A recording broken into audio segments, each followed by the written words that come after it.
नमस्ते। ॐ सदाशिवसमारम्भां शङ्कराचार्यमध्यमाम् अस्मदाचार्यपर्यन्तां वन्दे गुरुपरम्परां श्रीगुरुभ्यो नमः। हरि ओम्. This 13th part is somewhat longer, and it goes rather deeply philosophical.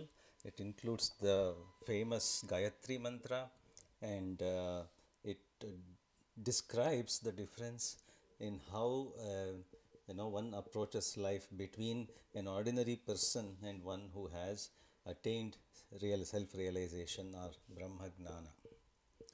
पवित्रवन्तः परिवाजमासते पितैषां प्रत्नो अभिरक्षति व्रतं महस्समुद्रं वरुणस्थिरो दधे धीरा इच्छेकुर्धरुणेष्वारभम्. So Pavitravantaha, the pure ones, they consume the sacred rice that is offered, and their ancient Pitamaha, Brahma, protects and conducts this yagna that we are performing. Varuna covers the sky, the entire sky with clouds, and brings us rain and makes all this yagna possible. And only dhiras, that is those who have who intellectuals are actually capable of starting a yagna like this. So it is just a sort of prayer describing what all are needed to perform a yagna successfully. Pavitrante vitatam brahmannaspate प्रभुर्गात्राणि पर्येषि विश्वतः अतप्ततनूर्नतधामो अश्नुते श्रुतास इद्वहन्तस्तत्समाशत. Hey Brahmanaspate, so the lord of this Vedas or Yagna, we have spread pavitra grass for you, pavitram te vitatam, and with that you are purified, sanctified, and you have covered all the Vishwataha, all the items that we are going to use in this yagna. So essentially everything has been purified and sanctified. And it says why that is important, because for example the dish that we offer in a yagna called purodasha, if it is uncooked or improperly cooked, it will not be consumed. In the sense, it will not give us the right result. Only the cooked ones give us proper results. The next mantra is Brahma Devanam. So it is only given, these two words are given in the Aruna Prashna mantra usually, but such mantras are references to mantras that are well known to the student. They have already learnt it in the Samhita part or Brahmana part of the Krishna Yajurveda. So there is no need to repeat it. So they have just given the short form, the line, the two words. They are meant to be expanded fully, and while chanting Aruna Prashna also, it is necessary to chant the full mantra, not just Brahma Devanam. So the full mantra is Brahma Devanam Padavih Kavinam Rushir Vipranam Mahisho Mruganam Sheno Grudhrano Guswati Tirvana Nagum Somah Pavitramatye Tirebhanna. So it says, just like Brahma among all the Devatas, and a famous, titled Kavi among all the Kavis, and a Rishi among Brahmins, and a bison among animals, Shena among all the eagles, and a forest called Swaditi among forests. You, Somaraja, you are the greatest and the purest, and you are making the sacred sounds in this yajna. असतः सद्येततक्षुः ऋषयः सप्तात्रिश्चयत् सर्वे त्रयो अगस्त्यश्च नक्षत्रैः शङ्कृतो वसन्. The Sapta Rishis, along with Atri Rishi, they built this entire world. They manifested this world from the unmanifested or unreal to its present real form. And these Atris and the other 7 Rishis, along with Agastya Rishi, they are Shankrutaha. So they have been nice, they have been good, they are auspicious, and now therefore they reside among the nakshatras, among the stars. अतः सवितुष्यावाश्वस्यावर्तिकामस्य अमीयरुक्षा निहिता स उच्चा न तन्ददृशे कः चिद्दिवेयुः अदब्धानि वरुणस्य व्रतानि विचाकषच्चन्द्रमानक्षत्रमेति. Now this, it says it's about Shavashvarushi, who renounced everything. He was after Vairagya, and he was also a mantrakarta. So he has created mantras, and it's saying that the stars are set up above us in the sky, and they are only visible in the night. They go away somewhere during the day, and since the Varunasya Adabdhani Vratani, so the sun's activities, the sun's doings are, we cannot avoid that. So when the sun comes up, the nakshatras have to go away somewhere. We can't see them anymore. They are only visible during the night. The moon, on the other hand, although he shines brightly, he nakshatram eti. So he attains the nakshatra. That means he is visible along with all the nakshatras at night time. Now is the famous Gayatri mantra. Tatsa viturvarenyam bhargo devasya dhimahi dhiyo yo nah prachodayat. That Savituhu, that Surya Deva, who inspires everyone, we let us dhimahi, let us contemplate, let us do dhyana on his brilliance, on his glorious brilliance, and let him enlighten our intellect. Dhiyo naha dhiyo prachodayat. Let him push us forward, let him enlighten our intellect. So there is another version of the same mantra. Tatsa viturvranimahe vayam devasya bhojanam shrestagam sarvadhatamam turam bhagasya dhimahi. So, hey Suryadeva, we contemplate on your brilliance, and Turam, so we constantly or immediately contemplate on that Suryadeva, who is the provider of all enjoyment. So Sarvadhatamam, without him we cannot enjoy life at all, and he is also the bearer of all this whole world, the Bhojanam and Dhatamam. So he is the bearer, protector, as well as the provider for all our experiences in life. अपागूहदसवितातृभेन सर्वान् दिवो अन्धसः न तन्तान्यभवन् दृशे अस्त्यस्ना सम्भविष्यामः. So this Surya sucked all his rays from the sky to create darkness at night. It says this Surya just takes away all his rays and makes the sky dark at night, and therefore the stars become visible at night. And but the stars think they have come to life. It's as though the stars believe that they suddenly got their own bodies when the sun goes away. So it's described as in English we say flesh and blood. Here it is described that they have astyasna. So they have been endowed with blood and bones only at night time, so that they are visible. Nama namaiva nama me napagumsakam pumagustrasmi sthavarosmyathajangamaha yajeyakshiyashtahecha. So now it gets philosophical and says this world is not real. Nama, my name is Nama Eva. So this my name is only a name, and I am both Puman, Stri, and also Napumsaka. So gender doesn't matter. I am male, female, and neutral.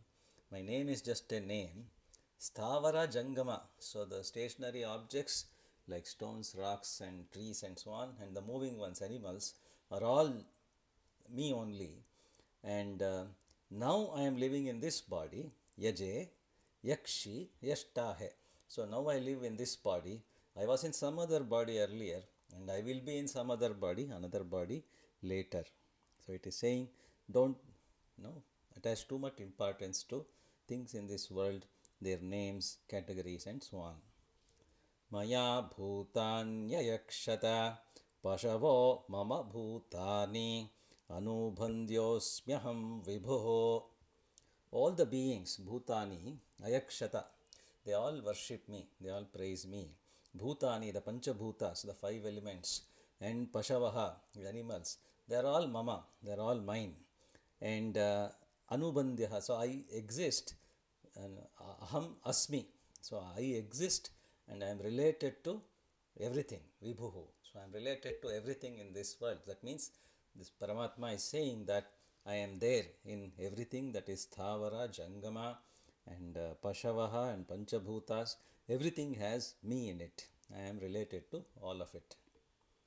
Striyasatihi ta ume pugumsa ahuho पश्यदक्षण्णान्न विचेतदन्धः कविर्यः पुत्रस्य इमाचिकेत यस्ताविजानात् सवितुः पिता सत्. So this mantra says knowledge is important, self-realization is important. Other things like age and gender and so on do not matter.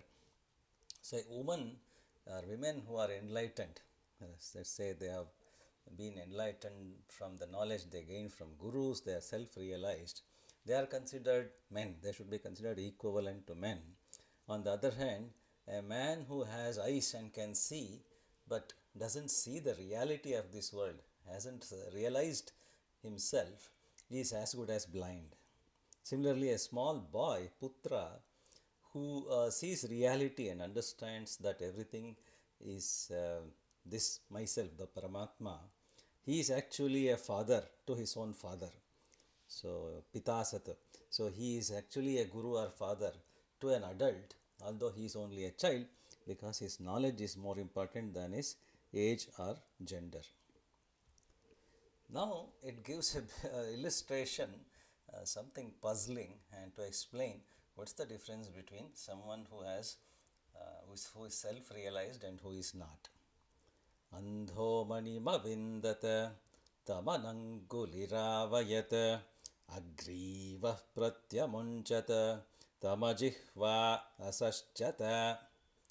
Andaha manim avindata. So a blind man found a mani, a gemstone, and he picked it up. Tam anangulihi avayat. So a man without fingers, he has no fingers, but somehow he picked up that money and brought it. And agrivaha prati amunchata. So somebody who doesn't have a neck, he hung it, he wore it as a pendant on his necklace.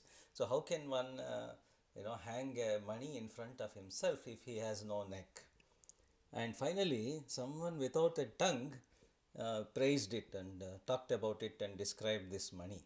So a blind man found it, somebody without fingers picked it up, and one without a neck wore it as a pendant, and somebody without a tongue talked about it. So we will come back to this because almost the same mantras are repeated after explaining what is the characteristic of someone who is self-realized. Urdhvamoolamavakchakam vruksham yo veda samprati nasajatu janashraddadhyat mrutyurmamarayaditi.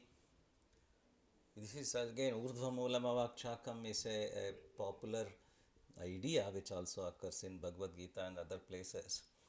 Normally a tree has its roots at the bottom and branches going upward. This is talking about an inverted tree where the roots are at the top and the branches are coming downward. Urdhva moolam, roots at the top, and then avakchakam, the branches are going downward. So, yo Veda vruksham, he who understands this upside down inverted tree. Now, what does it mean? So, it actually refers to the Brahma or Paramatma and all of the knowledge, Vedas, being at the top. That is the root. And we have many branches of knowledge, many variations in life and so on. They are the branches. So, what is at the top is important. He who understands this, he says that, Mrityu shall not kill me. Mrityur marayat, na marayat. So this mrityu cannot even kill me, because he is no longer worried about all of that. He has overcome the samsara bandhana, the circle of life, and he is not going to be killed by mrityu. हसितगं रुदितं गीतं वीणापणवलासितं भृतं जीवं च यत्किञ्चित् अङ्गानि स्नेव विद्धि तत्. Laughing, crying, singing, the music of veena and mridanga and all the other percussion instruments, death, life, birth, yatkinchit, whatever is there, they are all parts. They are like organs and muscles in the body. They are all part of the same thing that we call life. Know this, viddhi tat. Know that these are all just to be taken for granted. All these things happen, right? Laughing, crying, music, and death, birth, all of these are just parts of life, it says. अतृष्यग्गस्तृष्यध्यायत अस्माज्जाता मे मिथोचरन् पुत्रो निरुत्या वै देहः अचेता यश्चेतनः. So this person who has realized all of this, urdhva mula, avakshaka, and all of these being just parts of life, he is happy without any pleasures. Atrushyaggas trushyadhyayat. So he is happy without any pleasures, and he has good thoughts without being worried or concerned about anything. And he knows that asmat jata, all of these are born out of me, and they are all mithucharan. They are just illusory. These are all illusions that have come out of one Paramatma. He knows this, and the objects without chetana, that is something like non-living, the stones and so on, and the chetana, the beings which have a chaitanya, chetana, right? They are both born out of this maya called nirruti, vaidehaha. So there is that itself has no body, this maya of this universe, and is a devi called nirruti, and everything is a putra of this vaideha nirruti. So it is bodiless, and it has come out of this maya. And once you understand that, we come back to those same mantra. Satam manima vindata sonanguliravayat so griva pratyamunchata so jihvo asaschata. He found that money, that gem. He without fingers brought it, and he without a neck wore it as a pendant, and he without a tongue spoke about it. Now it didn't call him Andha anymore. Sahatam Andho Manima Vindatu versus Satam Manima Vindatu. So Andaha has become Saha. So now this is no longer just a blind man, an ordinary person who is blind. Rather, he is a self-realized person, and he doesn't need his fingers and tongue and neck and eyes to do all these things. This money that we are talking about is Brahma Gnana, the ultimate realization. And by looking inward without using his tongue or fingers or neck or eyes, he can find it, he can bring it, and he can wear it on his neck, and he can talk about it too. So that is the beauty of someone who has obtained Brahma Gnana. Naitam rushim viditva nagaram pravishet yadi pravishet mithau charitva pravishet tat sambhavasya vratam. So this body is described as a city or nagara. This is also quite common. It is done in other Upanishads and elsewhere also. So this nagara, we should never enter it. Na pravishet, na etam pravishet. So knowing this truth, this Brahma Gnana from Rishis, one must not enter this city of this Sharira, this body at all. Which means we should not get reborn. Which means one should try for liberation or moksha from this circle of birth and death, and not enter this body again in the form of a rebirth. Yadi pravishet, if at all we do enter, mithau charitva pravishet. One should know that this is not real. This is an illusion. knowing that one should enter this body. This, it says, is the vrata or the rule of a Rishi called Sambhava. Sambhava Rishi has given this particular rule. Again, a citation, a credit given to a particular Rishi who said these things. आतमग्ने रतन्तिष्ठ एकाश्वमेकयोजनम् एकचक्रमेकधुरं वाताघ्राजिगतिं विभो. So, this is a prayer now for Agni to come to our yajna, and it says he is coming with one riding a chariot on one horse, ekashva, eka yojanam. So he is riding at the speed of 1 yojana per unit, per nimesha or something like that, moving fast. Eka chakra, and his chariot has only one wheel. Eka dhuram, only one frame, and like wind he is coming fast. And please, ride this famous chariot and come to our yajna. न रिष्यति न व्यथते नास्याक्षो यातु सज्जति यच्छ्वेतान् रोहितागश्चाग्नेः रथे युक्त्वाधितिष्ठति. Your chariot na rishyati na vyathate, it doesn't break down, does not give us any trouble, so it doesn't need any na asya akshaha yatu sajjati, so it doesn't require any repair along the way. And because it has got its white and red horses, and you are the one riding this special chariot, and the implication is come to our yajna. एकया च दशभिश्च स्वभूते द्वाभ्यामिष्ठये विगुंशत्या च तिसृभिश्च वहसे त्रिगुंशता च नियुद्भिर्वाय विहिता विमुञ्च. So, hey Agni, you are coming with a chariot which has a total of 66 female horses, it seems. 1, 10, 2, 20, 3 and 30. Ekaya dashabihi dvabhyam vigumshatya tisrubihi and trimshata. So the total is 66. So your chariot has got 66 horses. So you are driving this chariot.